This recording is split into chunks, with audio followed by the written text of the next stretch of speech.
வணக்க மக்களே. 2026ஆம் ஆண்டு சட்டமன்ற தேர்தலை முன்னிட்டு தமிழகத்தின் புதிய வரவாக அரசியல் கட்சி ஒன்று உருவாகி இருக்கிறது. தமிழக முன்னாள் முதலமைச்சரும் அதிமுக முன்னாள் பொதுச் செயலாளருமான ஜெயலலிதாவின் நிழலாக கருதப்பட்ட சசிகலா அம்மா அதிமுக என்கிற கட்சி தொடர்பான அறிவிப்பை வெளியிடுகிறார். கட்சி தொடங்கியதும் தேர்தல் ஆணைய பதிவு பணிகள் தொடங்கும் எனவும் அது நடக்காவிட்டாலும் விஜய்க்கு ஆதரவு தெரிவிப்பதுதான் சசிகலாவின் எண்ணம் அப்படின்னு அவரோட ஆதரவாளர்களே சொல்றாங்க. மேலும் அதிமுக பொதுச் செயலாளர் எடப்பாடி பழனிசாமிக்கும் அம்மா மக்கள் முன்னேற்ற கழகத்தின் பொதுச் செயலாளர் டிடிவி தினகரனுக்கும் சிக்கலை ஏற்படுத்தும் வகையில் தனது ஆதரவாளர்களை தளத்தில் இறக்கப் போகிறார் சசிகலா அப்படின்னு அவரோட ஆதரவாளர்களே சொல்றாங்க. தேர்தலுக்கு இன்னும் சில வாரங்கள் தான் இருக்குது. மார்ச் 2வது வாரத்தில் தேர்தல் தேதி அறிவிக்கப்பட்டு ஏப்ரல் மாதத்தில் தேர்தல் நடக்கலாம் சொல்லப்படுது. இதை ஒட்டி முன்னதாகவே அரசியல் கட்சிகள் தங்கள் தேர்தல் பணிகளை தொடங்கிட்டாங்க. திமுக சார்பில் பேச்சுவார்த்தை குழு அமைக்கப்பட்டு கட்சிகளுடன் பேச்சுவார்த்தை நடத்தப்பட்டு வருகிறது. கடந்த தேர்தலை விட இந்த தேர்தலில் மேலும் சில அரசியல் கட்சிகள் கூட்டணிக்கு வந்திருப்பதால தொகுதி பங்கீட்டை மிக தீவிரமாக திமுக கையாண்டு வருகிறது. மக்கள் நீதி மையம் தேமுதிக கூட்டணிக்கு வந்திருக்கிற நிலையில முன்னாள் முதலமைச்சர் ஓ பன்னீர்செல்வமும் வரலாம் அப்படின்னு சொல்லப்படுது. இதனால திமுகவுக்கு கூடுதல் நெருக்கடி உருவாகி இருக்குது. இதற்கு மறுபுறம் அதிமுக பாஜக கூட்டணியை அடுத்த கட்டத்துக்கு எடுத்து செல்ல முடியாமல் திணறி வருகிறது. அதிமுக பாஜக அன்புமணி தலைமையிலான பாமக தமாக உள்ளிட்ட கட்சிகள் கூட்டணியில் இருக்கிறாங்க. ஜான் பாண்டியன் தமுக, பாரிவந்தரின் ஐஜேகே, ஏசி சண்முகத்தின் புதிய நீதி கட்சி, புரட்சி பாரதம் கட்சி உள்ளிட்ட சிறிய கட்சிகள் தான் இருக்குது. அதிமுக கூட்டணிக்கு வரும்னு எதிர்பார்க்கப்பட்ட தேமுதிக திடீர்னு திமுக பக்கம் தாவிட்டாங்க. அதனால எடப்பாடி பழனிசாமி வகுத்த தேர்தல் வியூகங்கள் எல்லாமே பாதியிலே தான் இருக்குதான். இந்த நிலையில பல ஆண்டுகால மோதலில் ஈடுபட்டு வந்த டிடிவி தினகரன் எடப்பாடி பழனிசாமியுடன் ஒன்று சேர்ந்து இருக்கிறாங்க. இதனால மிகவும் பாதிக்கப்பட்டது சசிகலா தான். தன்னால முதல்வராக்கப்பட்ட எடப்பாடி பழனிசாமியின் தன்னால் மீண்டும் அரசியலில் என்றி கொடுத்த டிடிவி தினகரனும் சேர்ந்து விட்டார்கள் என்ற ராஜமாதாவின் தன்னை ஓரம் கட்டி விட்டார்கள் என்ற கோபம் சசிகலாவுக்கு இன்னும் இருக்கத்தான் செய்தான். இந்த நிலையில 2026ஆம் ஆண்டு சட்டமன்ற தேர்தலில் தமிழகம் முழுவதும் இல்லாவிட்டாலும் டெல்டா தென் மாவட்டங்களில் தனக்கு இருக்கும் முக்குளத்தோர் சமுதாய செல்வாக்கை பயன்படுத்தி எடப்பாடி பழனிசாமிக்கும் டிடிவி தினகரனுக்கும் நெருக்கடியை ஏற்படுத்த வேண்டும் அப்படின்னு திட்டமிட்டு வர்றாராம் சசிகலா. இதற்காக அவர் தேர்ந்தெடுத்திருப்பது ஜெயலலிதாவின் பிறந்த நாளான 24ஆம் தேதி அவர் ஏதோ ஒரு அறிவிப்பை வெளியிட போறாருன்னு சொல்லிட்டு வராங்க. ஜெயலலிதாவின் பிறந்த நாள் விழா 24ஆம் தேதி நடக்க இருக்கிற நிலையில ராமநாதபுரம் மாவட்டம் கமுதி அருகே பிரம்மாண்ட நலத்திட்ட உதவிகள் வழங்கும் விழாவை நடத்துகிறார் சசிகலா. அந்த விழாவில் அவரோட ஆதரவாளர்கள் தமிழகம் முழுவதிலிருந்து கலந்து கொள்கிறார்கள். இது ஒரு புறம் இருக்க, அந்த பொதுக்கூட்ட நிகழ்ச்சியில் அம்மா அதிமுக அப்படிங்கிற புதிய கட்சியின் அறிவிப்பை சசிகலா வெளியிடுவார் அப்படின்னு அவரோட ஆதரவாளர்கள் சொல்றாங்க. கட்சியின் பெயரை அறிவித்ததும் தேர்தல் ஆணைய பதிவுக்கு விண்ணப்பிக்கப்பட உள்ளது. தேர்தல் ஆணைய அங்கீகாரம் தாமதமாகத்தான் கிடைக்கும் என்பது சசிகலாவுக்கு ஏற்கனவே நல்லாவே தெரியும். அதனால பிரம்மாண்டமாக கட்சி தொடக்க விழாவை மதுரையில் நடத்திவிட்டு அடுத்த கட்ட நடவடிக்கைகளை எடுக்க இருக்கிறார் ராஜமாதா சசிகலா அப்படின்னு அவரோட ஆதரவாளர்கள் சொல்றாங்க. பாஜகவுடன் கூட்டணி இல்லை அப்படிங்கிற தெளிவான முடிவில் இருந்தார் சசிகலா. அதற்கு நடிகர் விஜயின் தமிழக வெற்றி கழகத்துடன் கூட்டணி பேச்சுவார்த்தைகள் நடைபெற்று வருகிறது. தஞ்சை உள்ளிட்ட டெல்டா பகுதிகள், மதுரை, தேனி, சிவகங்கை, ராமநாதபுரம் உள்ளிட்ட தென் மாவட்டங்களில் அதிமுக வேட்பாளர்கள் நிற்கும் தொகுதிகளை சசிகலாவின் ஆதரவாளர்கள் களம் இறங்குவார்கள் அப்படின்னு சொல்லப்படுது. விஜயின் தாவேக கட்சி ஜெயிக்கிறதோ இல்லையோ அதிமுகவையும் எடப்பாடி பழனிசாமியும் ஜெயிக்க விடக்கூடாது என்பதுதான் சசிகலாவின் திட்டமாகவே இருக்கிறது. அதற்கான அறிவிப்பை தான் அவர் சீக்கிரமாக வெளியிடுவார் என்கிறார் அவரது ஆதரவாளர்கள். சசிகலாவை சமாதானம் செய்ய பாஜக தரப்பு முயன்று வரும் நிலையில் அதற்கு அவர் ஒத்துக்கொள்ளவில்லை என்றும் புதிய கட்சியை ஆரம்பிக்கும் முடிவில் உறுதியாக இருக்கிறார் என்கிறார் அவருடைய ஆதரவாளர்கள். தான் நம்பியிருந்த அனைவரும் கைவிட்ட நிலையில தற்போது முன்னாள் முதல்வர் ஓ பன்னீர்செல்வம் திமுக பக்கம் சாஞ்சிருக்கிறாரு. இந்த நிலையில அவர் திமுகவில் இணையலாம் அப்படிங்கிற தகவல்களும் வெளியாகிட்டு தான் இருக்குது. அதிமுகவில் இருந்த முன்னாள் முதலமைச்சர் ஓ பன்னீர்செல்வம் கடந்த 2022ஆம் ஆண்டு எடப்பாடி பழனிசாமி கட்சியிலிருந்து வெளியேற்றப்பட்டார். இருப்பினும் எப்படியாவது மீண்டும் அதிமுகவில் இணைந்து விட வேண்டும் என்பதில் ஓபிஎஸ் குறியாக இருந்தார். ஆனால் கடைசி வரை அதற்கான வாய்ப்பை அதிமுக பொதுச் செயலர் எடப்பாடி பழனிசாமி கொடுக்கவே இல்லை.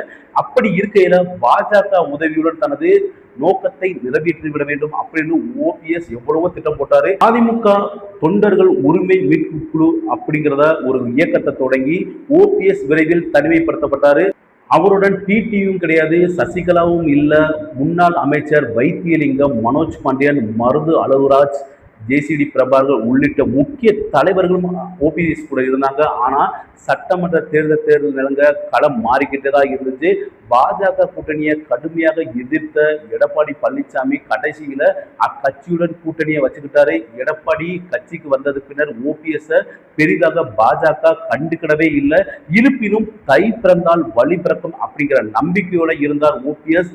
வழி பிறந்தது. ஆனால் அது ஓபிஎஸ்க்கு இல்ல, அவருடன் இருந்த மனோஜ் பாண்டியன் மேலும் சில கூட இருந்தவங்களுக்கு தான் வழி பிறந்தது. பத்திரிகையாளர்கள் எப்போது கேட்டாலும் என்னங்க தை மாசமே முடிஞ்சிட போகுது, இன்னும் வழி பிறக்கலையா அப்படின்னு கேள்வி கேட்டுக்கிட்டே தான் இருந்தாங்க. பொறுத்திருங்க வழி பிறக்கும் என்று சொல்லிக்கிட்டே தான் இருந்தார் ஓபிஎஸ். அவர் சொன்னது நடந்தது. ஆனால் இந்த முறையும் அவருக்கு வழி பிறக்கவில்லை. மாறாக அவருடன் இருந்த கூப்பா கிருஷ்ணன், ஜேசிடி பிரபாகர் ஆகியோருக்கு தான் வழி பிறந்து இருவரும் தமிழக வெற்றி கழகத்தில் சேர்ந்துட்டாங்க. கடைசியாக அவருடன் இருந்த தர்மர் எம்பிஎம் எடப்பாடி பழனிசாமியுடன் சேர்ந்துக்கிட்டாங்க. இவருக்கு எம்பி சீட் வாங்கி கொடுத்ததே ஓபிஎஸ் தான். இப்படியாக அனைவரும் கைவிட தை மாதம் முடிந்து மாசியும் தொடங்கிவிட்டது. இன்னும் கொஞ்ச நாட்களில் தேர்தலும் அறிவிக்கப்பட இருக்கிறது. எனவேதான் தனித்து விடப்பட்டதை உணர்ந்த ஓபிஎஸ் இறுதியாக திமுக பக்கம் சாய்ந்திருக்கிறார். இது தொடர்பாக சட்டமன்றத்திலும் ஓபிஎஸ் ஆதரவு எம்எல்ஏ ஐயப்பன் திமுகவுக்கு ஆதரவாகவே குரல் கொடுத்தார். பள்ளி செல்லும் குழந்தைகளுக்காக முதல்வர் கொண்டு வந்த காலை உணவு திட்டம் அருமையான திட்டம். குழந்தைகளுக்காக தாயாக இருந்து காலையில் சுட சுட உணவு வழங்குகிறார் முதலமைச்சர் மு.க.ஸ்டாலின் அவர்கள். நடைபெற இருக்கும் சட்டமன்ற தேர்தலில் திமுக வெற்றி பெற்று எம்ஜிஆர், ஜெயலலிதா ஆகியோரின் ஆட்சியுடன் முதலமைச்சர் மு.க.ஸ்டாலின் மீண்டும் தமிழக முதலமைச்சராக வருவார் அப்படின்னு பேச அதை முதலமைச்சருக்கும் வெகுவாக ரசித்துக் கொண்டிருந்தார். அதே போல சட்டமன்ற நிகழ்வுகளை முடித்துக் கொண்டு வெளியே வந்த ஓபிஎஸ் திமுக ஆட்சி சிறப்பாக நிறைவு பெற்றதன் காரணமாக முதலமைச்சர் மு.க.ஸ்டாலினை சந்தித்து வாழ்த்துக்கள் தெரிவித்த தமிழக மக்கள் என்ன நினைக்கிறாங்களோ அதைத்தான் ஐயப்பன் சொன்னார். இன்றைய அரசியல் சூழலை 5 ஆண்டுகால ஆட்சி நிலை நாட்டுக்கு செய்த சாதனை மக்கள் மனதில் ஆழமாக பதிந்திருக்குது. மீண்டும் ஆட்சிக்கு வருவதற்கான வாய்ப்பு திமுகவுக்கே இருக்குது அப்படின்னு முதலமைச்சரை 2 முறை சந்தித்து பேசி வாழ்த்துக்கள் சொல்லியிருக்கிறார் ஓபிஎஸ் அவர்கள். இந்த சந்திப்புகள் மற்றும் பேச்சுக்கள் ஓபிஎஸ் திமுக பக்கம் இணைவதை உறுதி செய்திருப்பதாகவே அரசியல் வட்டாரங்கள் தெரிவிக்கின்றன. அநேகமாக இன்னும் சில தினங்களில் ஓபிஎஸ் அவர்கள் திமுகவில் இணைவார் அப்படின்னு சொல்லப்படுது. எம்ஜிஆர், ஜெயலலிதா ஆசியுடன் மீண்டும் முதல்வராக ஸ்டாலின் வர வேண்டும் என்று ஓ பன்னீர்செல்வத்தின் ஆதரவு எம்எல்ஏவுமான ஐயப்பன் சட்டசபையில் பேசினார். சட்டசபையில் ஓ பன்னீர்செல்வம் முதலமைச்சர் மு.க.ஸ்டாலினை சந்திச்ச நிலையில அவர் இப்படி பேசியிருக்கிறாரு. இதனால ஓ பன்னீர்செல்வம் திமுக கூட்டணியில் இணைவது கிட்டத்தட்ட உறுதியாக இருக்கிறது. தமிழகத்துல விரைவில் சட்டசபை தேர்தல் நடைபெற இருக்குது. இந்த நிலையில 16வது சட்டசபையின் கடைசி நாள் கூட்டம் கொஞ்ச நாளுக்கு முன்னாடி நடந்துச்சு. இதுல பன்னீர்செல்வத்தின் அணியில் இருக்கிற உசிலம்பட்டி எம்எல்ஏ ஐயப்பன் சட்டசபையில கலந்துட்டு பேசினாரு. அப்போது அவர் என்ன பேசினார்னா, வருகின்ற தேர்தலில் மீண்டும் வெற்றி பெற்று மு.க.ஸ்டாலின் வர வேண்டும் என்று எம்ஜிஆர் ஆசியோடும் ஜெயலலிதா ஆசியோடும் மீண்டும் வர வேண்டும் அப்படின்னு கேட்டுக்கிறேன்னு அண்ணன் ஓபிஎஸ் வாழ்த்துக்களோடு தெரிவிக்கிறேன் அப்படின்னு சொன்னாரு. இதனை கேட்டதும் முதலமைச்சர் மு.க.ஸ்டாலின், சபாநாயகர் அப்பாவு ஆகியோர் சிரித்துட்டே தான் இருந்தாங்க. அதே போல சபையில் இருந்த அமைச்சர்கள், திமுக எம்எல்ஏகள் சிரித்தபடி மேஜையை தட்டி வரவேற்பு தெரிவித்தனர். முன்னதாக 2 நாட்களுக்கு முன்பாக ஓ பன்னீர்செல்வம் தனது மகன் முன்னாள் எம்பி ரவீந்திரநாத் உடன் சட்டசபையில் வைத்து முதலமைச்சர் மு.க.ஸ்டாலினை சந்தித்து பேசியிருக்கிறாரு. வருகிற சட்டசபை தேர்தலில் ஓ பன்னீர்செல்வம் இன்னும் கூட்டணியை அறிவிக்காத நிலையில் இந்த சந்திப்பு நடந்திருக்குது. இதனால அவர் திமுக கூட்டணியில் ஐக்கியமாகலாம் என்ற தகவல் வெளியாயிருக்கிற நிலையில் அவரது ஆதரவு எம்எல்ஏ உசிலம்பட்டி எம்எல்ஏ ஐயப்பன் இப்படி பேசியிருக்கிறாரு. இதனால திமுக கூட்டணியில் ஓ பன்னீர்செல்வம் இணைவது கிட்டத்தட்ட உறுதி அப்படின்னு அவரோட ஆதரவாளர்கள் சொல்றாங்க. என்னை இந்த அளவுக்கு அரசியலில் தனிமைப்படுத்தும் வகையில நான் என்ன தவறு செஞ்சுட்டேன், உண்மையை சொல்லுங்க, நான் அரசியலை விட்டு விலகிக்கிறேன் அப்படின்னு முன்னாள் முதலமைச்சர் ஓ பன்னீர்செல்வம் ஆவேசமாக பேசியிருக்கிறாரு. முன்னாள் முதலமைச்சர் ஜெயலலிதாவின் பிறந்த நாளை முன்னிட்டு போடியில நலத்திட்ட உதவிகள் வழங்கும் விழா நடைபெற்றது. இதில் கலந்து கொண்ட முன்னாள் முதலமைச்சர் ஓபிஎஸ் அதன் பிறகு செய்தியாளர்களை சந்தித்து பேசினாரு. ஜெயலலிதா இறந்த பிறகு எனக்கு முதல்வராக எந்த விருப்பமும் கிடையாது, ஆனா என்னை கட்டாயப்படுத்தி முதலமைச்சரை ஆக்கினாங்க. அதன் பிறகு என்ன பல்வேறு வகைகளில் அவமானப்படுத்தி முதலமைச்சர் பதவியிலிருந்து வெளியேற்றினாங்க. ஒவ்வொரு தடவையும் எதிர்கட்சியில் இருந்தாலும் ஆளுங்கட்சியில் இருந்தாலும் ஆட்சி முடிந்ததும் அனைவருக்கும் வாழ்த்து சொல்வது என்னோட மரபு. அதன் அடிப்படையிலேயே திமுக ஆட்சிக்கு வாழ்த்து தெரிவித்தேன். ஆனால் நான் திமுகவுக்கு ஆதரவு தெரிவிப்பது போல கருத்து பரவிவிட்டது. டிடிவி தினகரன் என்னை பசுத்தோல் போர்த்திய புலி அப்படின்னு சொல்லியிருக்கிறாரு. அரசியல் நாகரிகம் பண்பாடு கருதி நான் கடின வார்த்தைகளை பயன்படுத்துவதே இல்லை. நான் நினைத்தால் அவரோட மோசமான வார்த்தைகளை பயன்படுத்தி கருத்து கூட முடியும். நான் இனி சங்கரமடத்துக்காக செல்ல முடியும். என்னை இந்த அளவுக்கு அரசியலில் தனிமைப்படுத்தும் வகையில் நான் என்ன தவறு செய்துவிட்டேன், உண்மையை சொல்லுங்க, நான் அரசியலை விட்டு விலகிடுறேன். திமுக பலமான கூட்டணியில் தான் இருக்குது. ஆகவே அவர்கள் வெல்ல அதிமுகவினர் அனைவரும் ஒருங்கிணைந்து செயல்பட வேண்டும் என்றுதான் தொடர்ந்து வலியுறுத்திக்கிட்டே இருக்கிறேன். நான் போடி தொகுதியில் போட்டியிடுகிறேனா என்பது ஆண்டவனுக்கு தான் தெரியும். தனி கட்சி தொடங்க மாட்டேன்.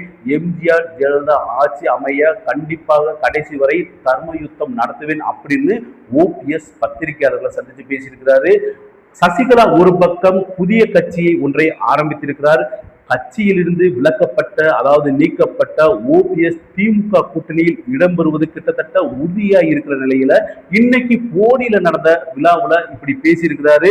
அதிமுகவுல சசிகலாவுக்கு இடம் கிடைக்காதுன்னு ஏற்கனவே எடப்பாடி பழனிசாமி தெளிவா சொல்லிட்டாரு. ஓபிஎஸ்க்கும் இடம் கிடைக்காதுன்னு தெளிவா சொல்லிட்டாரு. இவர்கள் இருவரும் நடையும் என்ன என்பது அடுத்தடுத்த நாட்களில் தெரிய வரப்போகிறது. அதுவரை உங்களிடமிருந்து விடைபெறுவது உங்கள் சத்யா. நன்றி, வணக்கம்.